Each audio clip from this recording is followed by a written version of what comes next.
श्री भजनलाल शर्मा के मुख्यमंत्री बनने के बाद राजस्थान ने स्वास्थ्य क्षेत्र में अभूतपूर्व प्रगति की है। जी हां, प्रदेश की भजनलाल सरकार लगातार राज्य के लोगों की बेहतर सेहत को लेकर काफी गंभीर है और जन जन तक आधुनिक और सुलभ चिकित्सा सेवाएं भी पहुंचाई जा रही हैं। सरकार की इन पहलों से प्रदेश में स्वास्थ्य सुविधाओं का एक नया दौर शुरू हो चुका है और राजस्थान अब स्वास्थ्य के क्षेत्र में रोज नए कीर्तिमान भी स्थापित कर रहा है। राजस्थान में अब गर्मियों का भी दौर शुरू हो चुका है। गर्मी के मौसम में डिहाइड्रेशन और लू जैसी समस्याओं से बचाव के लिए भी राजस्थान सरकार काफी गंभीर नजर आ रही है। मुख्यमंत्री श्री भजनलाल शर्मा के निर्देशों के बाद प्रदेश भर में गर्मी के मौसम में आम जन को बचाने की कवायद भी शुरू हो चुकी है। हीट वेव और डिहाइड्रेशन से बचने के लिए प्रदेश के सभी अस्पतालों में ORS कॉर्नर भी स्थापित किए जा रहे हैं। अस्पताल परिसरों में छाया, ठंडे पानी, पंखे, कूलर और एयर कंडीशनर की पर्याप्त व्यवस्था भी की जा रही है। स्वास्थ्य विभाग ने निर्देश दिए हैं कि जहां भी इन सुविधाओं की कमी हो वहां तत्काल खरीद और मेंटेनेंस की जाए। राज्य सरकार ये सुनिश्चित कर रही है कि राष्ट्रीय स्वास्थ्य मिशन NHM के तहत आवंटित बजट का 100% उपयोग किया जाए और इसी के लिए सभी जिलों के मुख्य चिकित्सा एवं स्वास्थ्य अधिकारियों को बजट की समीक्षा कर उचित दिशा में उपयोग के निर्देश भी दिए गए हैं। स्थानीय निकायों के सहयोग से फॉगिंग, एंटी लार्वा स्प्रे और अन्य रोकथाम गतिविधियां भी चलाई जाएंगी ताकि मच्छर जनित बीमारियों को भी फैलने से रोका जा सके। आपको बता दें कि मुख्यमंत्री श्री भजनलाल शर्मा का ये मानना है कि सिर्फ चिकित्सा व्यवस्था मजबूत करने से समस्या हल नहीं होगी, बल्कि लोगों को भी जागरूक करना जरूरी है और इसीलिए सरकार ने आमजन को गर्मी के मौसम में बचाव के उपायों के बारे में जागरूक करने के लिए विभिन्न माध्यमों से प्रचार प्रसार भी तेज किया है। टीवी, रेडियो, सोशल मीडिया और स्थानीय समाचार पत्रों के माध्यम से गर्मी में स्वास्थ्य से जुड़ी सावधानियों के बारे में जानकारी दी जा रही है। स्कूली बच्चों और ग्रामीण क्षेत्रों में स्वास्थ्य जागरूकता कार्यक्रम भी आयोजित किए जा रहे हैं। पेयजल व्यवस्था को दुरुस्त करने के लिए जल विभाग को भी निर्देशित किया गया है। आपको बताया कि मुख्यमंत्री श्री भजनलाल शर्मा सरकार विभिन्न योजनाएं आमजन के स्वास्थ्य और सुरक्षा को सुनिश्चित करने के लिए लागू की गई है। मुख्यमंत्री श्री भजनलाल शर्मा चिरंजीवी स्वास्थ्य बीमा योजना, इस योजना के तहत प्रत्येक परिवार को 25 लाख तक का कैशलेस इलाज प्रदान किया जाता है। मुख्यमंत्री श्री भजनलाल शर्मा निःशुल्क दवा योजना, सरकारी अस्पतालों में जरूरी दवाएं और परीक्षण निःशुल्क उपलब्ध कराए जा रहे हैं। मुख्यमंत्री श्री भजनलाल शर्मा निःशुल्क जांच योजना, इस योजना में 100 से अधिक तरह की पैथोलॉजिकल जांच बिना किसी शुल्क के की जाती है। आपको बता दें कि इसके अलावा राजस्थान स्वास्थ्य मिशन राज्य भर में सुपर स्पेशलिटी अस्पतालों का विस्तार किया जा रहा है ताकि लोगों को उन्नत चिकित्सा सेवाएं भी मिल सके। नमस्कार, मैं हूं लीजा और सुजस के खास कार्यक्रम आयुष्मान राजस्थान में आप सभी का हार्दिक स्वागत है। श्री भजनलाल शर्मा के मुख्यमंत्री बनने के बाद राजस्थान ने स्वास्थ्य क्षेत्र में अभूतपूर्व प्रगति की है। राजस्थान में अब गर्मियों का दौर शुरू हो चुका है। गर्मी के मौसम में डिहाइड्रेशन और लू जैसी समस्याओं से बचाव के लिए और मौसमी बीमारियों ने इन सभी से निपटने के लिए राजस्थान सरकार लगातार गंभीर नजर आ रही है। मुख्यमंत्री श्री भजनलाल शर्मा के निर्देशों के बाद आमजन को बचाने की कवायद शुरू हो चुकी है और चिकित्सा विभाग भी आम जन की सेहत का ख्याल रखते हुए अपनी सेवाएं दे रहा है। इसी चर्चा को आगे बढ़ाने के लिए हमारे साथ जुड़े हैं चिकित्सा प्रशासन से अतिरिक्त निदेशक रूरल हेल्थ से डॉक्टर प्रवीण असवाल जी। आपका बहुत बहुत स्वागत है हमारे साथ। सर्दी के दौर से अब गर्मी में हम एंट्री कर चुके हैं। अब जिस तरीके से लगातार मौसम में बदलाव देखने को मिल रहा है, तो ये मौसमी बीमारियों का जो प्रकोप है आम जन को बेहद प्रभावित कर रहा है। क्या लगता है कि अभी कौन सी ऐसी बीमारियां हैं जो सबसे ज्यादा आम जन को प्रभावित कर रही है? ये बड़ा महत्वपूर्ण प्रश्न है क्योंकि आने वाला समय हमारा गर्मियों का मौसम है और हमें ये ध्यान रखना चाहिए कि पिछले वर्ष लगभग 78 साल की गर्मी का रिकॉर्ड टूटा है, यानी अधिक गर्मी रही है जी। और हम ये भी जानते हैं कि ग्लोबली पूरे विश्व में गर्मी के बढ़ते प्रकोप, ग्लोबल वार्मिंग को सभी देशों में यूनाइटेड नेशंस ने एक गंभीर इशू माना है जी। तो हम मूल बात की यदि करें कि आने वाली तेज गर्मी के मौसम में बैक्टीरियल इन्फेक्शंस प्रोलिफरेट ज्यादा होते हैं, यानी इनकी संभावना ज्यादा होती है। सर्दी में वो कम होते हैं, सर्दी में वायरल इन्फेक्शन ज्यादा होते हैं। इसीलिए हम कहते हैं कि ताजा खाना खाएं, घर का बना हुआ खाएं, खाना पीना खाएं, बाहर का कम से कम खाएं। बाहर की सड़ी गली या खुली चीज जिसके ऊपर इन्फेक्शन होने का ज़्यादा खतरा, वो नहीं खाएं, क्योंकि गर्मी के मौसम में इनके बैक्टीरियल इन्फेक्शन जल्दी प्रोलिफरेट होने के कारण, संक्रमित जल्दी होने के कारण इन्फेक्शन होने का खतरा रहता है। साथ ही जो हमने बात की कि गर्मी तेज होती जाएगी अब आने वाले समय में, तो लू लगना और जो गर्मी के हीट स्ट्रोक के जो केसेस आते हैं उनका भी हमें ध्यान रखना है ताकि हम उससे बचाव कर सकें। जी डॉक्टर प्रवीण, एक सवाल ये भी है कि एक समय था जब लोगों को मलेरिया का खतरा ज्यादा रहता था, मलेरिया की चपेट में ज्यादा लोग आते थे, लेकिन अब पहले की तुलना में अब डेंगू के कई ज्यादा केसेस जो हैं अब ज्यादा देखने को मिल रहे हैं। तो क्या कुछ कारण है और इससे बचाव किस तरीके से किया जा सकता है? हालांकि मुख्यमंत्री जी के द्वारा लगातार इस क्षेत्र में काम किया जा रहा है, स्वास्थ्य सुविधाओं को बेहतर बनाया जा रहा है, तो इन सबसे कैसे जो है निपटा जाए? जी, ये बड़ा महत्वपूर्ण है। और जैसा कि आप बता रहे हैं कि सरकार के निर्देशों के क्रम में मलेरिया और डेंगू मच्छर से होने वाली सभी बीमारियों के लिए राष्ट्रीय स्वास्थ्य कार्यक्रम national vector borne disease control programme संचालित है। मलेरिया के केसेस और डेंगू के केसेस हमारे यहाँ होते हैं, लेकिन मलेरिया के केसेस में लगातार पिछले साल भी गिरावट आई और इस साल भी अभी गिरावट हम देख रहे हैं, और डेंगू के केसेस भी इस साल गिरावट है। और जो हमें निर्देश सरकार से प्राप्त हुए, जिनकी क्रम में हमने विभिन्न गतिविधियां, एंटी लार्वल एक्टिविटी और अडल्ट एक्टिविटी और कम्युनिटी का एंगेजमेंट किया, उसकी वजह से ये हमें देखने को मिल रहा है। और जहां वाटर बॉडीज होती हैं, यानी मच्छर के पनपने की संभावनाएं होती हैं जी, वहां इन रोगों के बढ़ने की संभावना होती है। तो हमारी कोशिश ये रहती है कि वाटर बॉडीज को, जल स्रोतों को या तो उपचारित किया जाए या उन्हें खाली कराया जाए, ताकि मच्छरों के पनपने की संभावना कम हो। और इसी क्रम में मैं आपको ये भी बताना चाहूँगा कि 1 अप्रैल से हम मलेरिया क्रैश प्रोग्राम मना रहे हैं। उसका मूल उद्देश्य ये रहता है कि अब चूंकि गर्मी पड़ने लगी है, तो ये सही समय है कि हम मच्छर की संख्या को, उसके घनत्व को कम कर दें, ताकि बारिश के मौसम में जो मच्छरों के बढ़ने की ज्यादा संभावना होगी, वाटर पॉकेट्स बनने के, वो हम अभी से तैयारी कर लें तो हम कम कर पाएंगे। तो लगातार ये जो मौसमी बीमारियां बढ़ रही हैं, तो डॉक्टर साहब अभी अस्पतालों की बात करें, कतारें लग रही हैं, मरीजों की संख्या बढ़ रही है, तो अब तक आंकड़े कुछ होंगे कि कितने मरीज जो हैं अब तक आ चुके हैं लगातार, क्योंकि भीड़ तो लगातार देखने को मिल रही है, तो कुछ ऐसा आंकड़ा कि प्रतिदिन कितने मरीज जो हैं अस्पताल में आ रहे हैं? जी, यदि हम आंकड़ों की बात करें तो डेंगू पिछले साल की तुलना में अभी 400 की तुलना में लगभग 200 के करीब ही है, और इसी प्रकार मलेरिया के केसेस भी पिछले साल की तुलना में आधे ही। हालांकि चिकनगुनिया के केसेस कुछ बढ़े हैं, यद्यपि हमें ये जानकारी होनी चाहिए कि चिकनगुनिया में गंभीरता या डेथ रिपोर्ट नहीं होती है। जनरली उसमें हम ये नहीं कहते कि चिकनगुनिया में कॉम्प्लिकेशन अराइज होता है, लेकिन हमें इसमें भी सावधानी की जरूरत, चिकनगुनिया में भी सावधानी की जरूरत इसलिए है क्योंकि चिकनगुनिया का जो एडीज मॉस्किटो है, मच्छर है, वो ही डेंगू भी फैलाता है।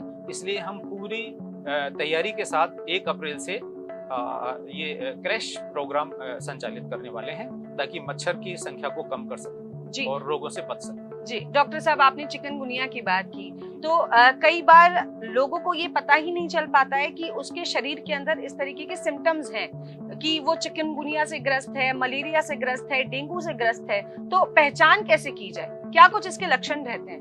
जी देखिए, ये सबसे महत्वपूर्ण बात है कि आम जन को यदि कोई भी लक्षण आए, विशेषकर यदि बुखार आता है और उसमें वो विलंब करता है, तो उसे भी परेशानी होती है, और फिर ऐसी नौबत भी आ जाती है कि या तो भर्ती करना पड़े या गंभीरता के पॉइंट ऑफ व्यू से उसे अधिक ट्रीटमेंट की, उपचार की आवश्यकता पड़े।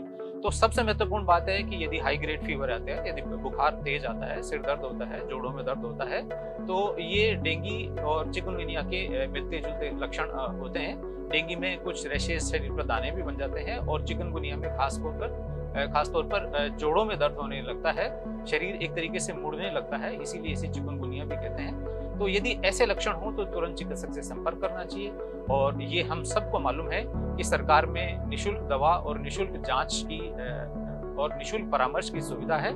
इसलिए हमें एक बार चिकित्सक से, अधिकृत चिकित्सक से परामर्श लेने में विलंब नहीं करना चाहिए।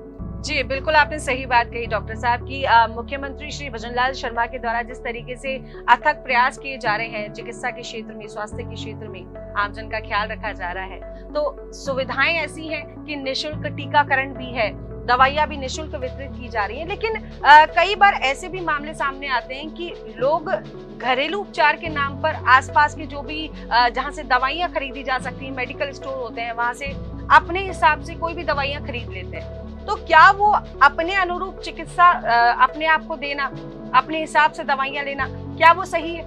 नहीं, देखिए ये गलत है, क्योंकि ये हमें ध्यान रखना चाहिए कि जैसे मैं बात करूं यदि डेंगू की, तो डेंगू में बुखार आए तो केवल पैरासीटामोल की ही लेना चाहिए दवा, जो कि आम लोग ले लेते हैं। लेकिन यदि उसके साथ आइबुप्रोफेन लेते हैं तो ये थोड़ा सा कॉम्प्लिकेशन कर सकता है, ब्लीडिंग टेंडेंसी यदि किसी हो रही है तो उसको बढ़ा सकता है। तो स्वयं से चिकित्सा करना ये गलत है। ये आम जन को समझना चाहिए कि बुखार या सिर दर्द या आंखों के पीछे दर्द, जोड़ों में दर्द, शरीर पे दाने या ब्लीडिंग जैसी लक्षण हो तो तुरंत चिकित्सक से संपर्क करें, स्वयं दवा नहीं लें। क्योंकि कुछ दवा कॉन्ट्राइंडिकेटेड होती है, वो नहीं लेने की भी बात होती है, और एंटीबायोटिक या अननेसेसरी दवा लेने से भी हमारे शरीर में नुकसान होता है, तो हमें स्वयं चिकित्सा नहीं करनी चाहिए। चलिए, ये तो आपने बता दी जो दवाइयाँ बाहर से खरीदी जा सकती हैं और आपने उनका नाम भी बताए, लेकिन घरेलू उपचार के तौर पर क्या कुछ इस्तेमाल हम कर सकते हैं जो हमारे घर में मौजूद हो, जिसका इस्तेमाल करके हम अपना बचाव कर सकते हैं? ये भी बड़ा महत्वपूर्ण प्रश्न है। डिहाइड्रेशन या मच्छर से होने वाली बीमारियों में सबसे जरूरी है कि हम तरल पदार्थ पीते रहें, रेस्ट करें, घर का बना हुआ खाना लें, थोड़ा थोड़ा करके बार बार खाएं और चिकित्सक को दिखाएं, स्वयं दवा नहीं लें। और जैसा चिकित्सक द्वारा दवा और जांच लिखी गई है, बताया गया है, उसका अनुसरण करें और फॉलोअप करें, बताएं कि साहब उनको फायदा आ रहा है या नहीं आ रहा है, या कोई कॉम्प्लिकेशन और आ गए हैं तो उसका निराकरण भी कराएं, लेकिन स्वयं चिकित्सा नहीं करें। इन सब चीजों का ध्यान रखना बहुत जरूरी है। जी डॉक्टर साहब, एक अगला सवाल ये है कि लगातार जिस तरीके से भजनलाल सरकार काम कर रही है, अस्पतालों में बेड्स की संख्या बढ़ा दी गई है, मरीजों के लिए खास ख्याल रखा जा रहा है, तो अभी और क्या कुछ जो है काम हुए हैं जिसको आपको लगता है हमारे दर्शकों को जानना बेहद जरूरी है? बिल्कुल, ये बड़ी महत्वपूर्ण बात है, क्योंकि हम जानते हैं कि सीजनल डिजीज जो मौसमी बीमारियां हैं उनका प्रकोप हमें परेशान करता है। इसलिए निर्देश है सभी चिकित्सालयों में, अस्पतालों में कि सीजनल डिजीज से प्रभावित रोग, चाहे वो उल्टी दस्त हो, चाहे वो लू लगने के केसेज हों, हीट स्ट्रोक के हों, डेंगू मलेरिया के हों, उल्टी दस्त आदि किसी के भी हों, सीजनल डिजीज के लिए कुछ बेड आरक्षित रखे जाएं।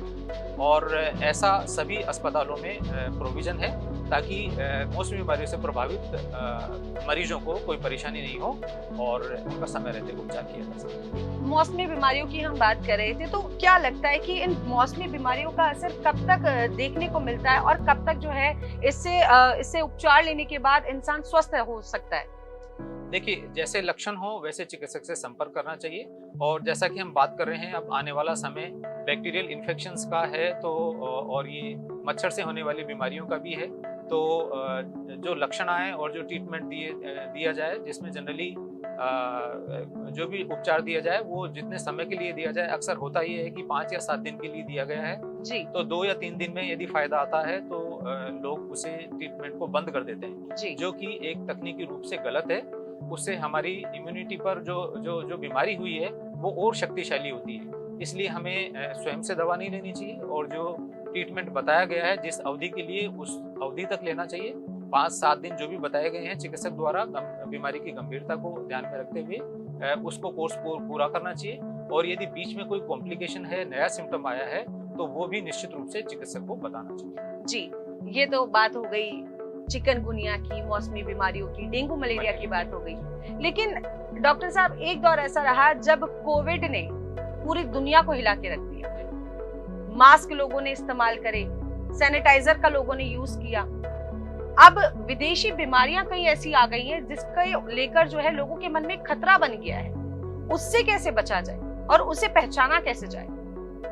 देखिए, कोई भी बीमारी है उसके कुछ लक्षण होते हैं। यदि वो असामान्य लक्षण है, अनयूजुअल लक्षण है, तो तुरंत संपर्क करना चाहिए। इसके अलावा प्रावधान ये भी है कि सर्वेलेंस के द्वारा हम घर सर्वे के द्वारा जन सामान्य को जानकारी देते हैं बीमारियों के लक्षण के बारे में। और यदि कोई लक्षण मिलते हैं जिनकी पब्लिक में कोई जानकारी नहीं है तो उनको हम रैपिड रेस्पॉन्स टीम के माध्यम से चेक करवाते हैं या हायर सेंटर पर भेजते हैं, ताकि कोई अनयूजुअल बीमारी हमारे समाज में स्प्रेड नहीं हो और समय रहते उसका डायग्नोसिस हो।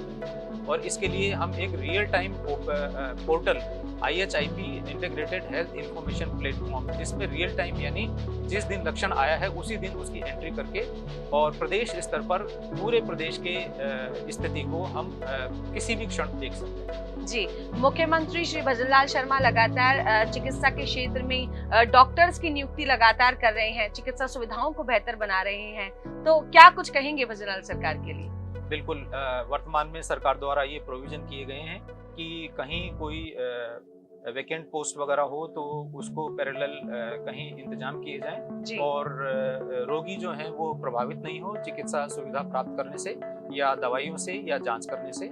और ऐसे लगातार प्रयत्न प्रमुख शासन सचिव महोदया के स्तर पर VC के माध्यम से पिछले दिनों किए गए हैं, जिसमें ये निर्देश दिए गए हैं उनके द्वारा कि सभी अस्पतालों में माकूल व्यवस्था हो और किसी प्रकार की कोई दिक्कत रोगी को नहीं आए, और यदि उन्हें जिलों में कोई समस्या है तो वे तुरंत निदेशालय स्तर पर संपर्क करें। जी, अंत में क्या कुछ हमारे दर्शकों को आप सलाह देना चाहेंगे, सुझाव देना चाहेंगे?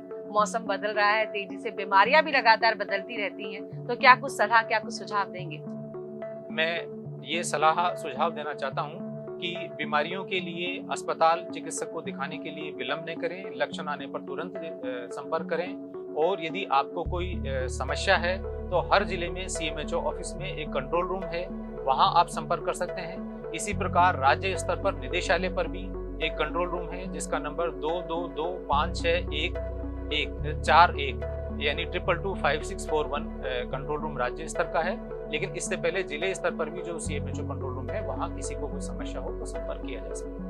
चलिए, बहुत बहुत शुक्रिया। डॉक्टर प्रवीण आसवान हमारे साथ जुड़े थे, मौसमी बीमारियों को लेकर हम चर्चा कर रहे थे, तो फिलहाल आपने अपना कीमती वक्त दिया, उसके लिए आपका बहुत बहुत शुक्रिया। तो लगातार जिस तरीके से मुख्यमंत्री श्री भजनलाल शर्मा के आदेश हैं कि आम जन के सेहत के साथ कोई खिलवाड़ नहीं किया जाए, कोई कोताही नहीं बरती जाए, और लगातार ये निर्देश दिए जा रहे हैं कि स्वास्थ्य सुविधाओं को और ज्यादा बेहतर बनाया जाए, आमजन को राहत पहुंचाने का काम किया जाए, उसी दिशा में भजनलाल सरकार निरंतर काम कर रही है और आमजन की स्वास्थ्य का ख्याल रखने के लिए लगातार प्रतिबद्ध भी है। आज उसी को लेकर हमने चर्चा की। हमारे साथ डॉक्टर प्रवीण आसवान जुड़े थे, जिन्होंने बहुत सारी जानकारियां साझा की कि कैसे इन मौसमी बीमारियों को समझा जा सकता है, क्या कुछ इसके लक्षण हैं, क्या कुछ हम इससे जुड़े जो हैं, क्या कुछ हम उपचार कर सकते हैं, घरेलू उपचार क्या लिए जा सकते हैं, और किस तरीके से डॉक्टर से संपर्क करें, और किस तरीके से चिकित्सा सुविधाएं जो मुख्यमंत्री श्री भजनलाल शर्मा के द्वारा आम जन के लिए मुहैया कराई जा रही हैं, उनका कैसे लाभ लिया जा सके, तमाम जानकारी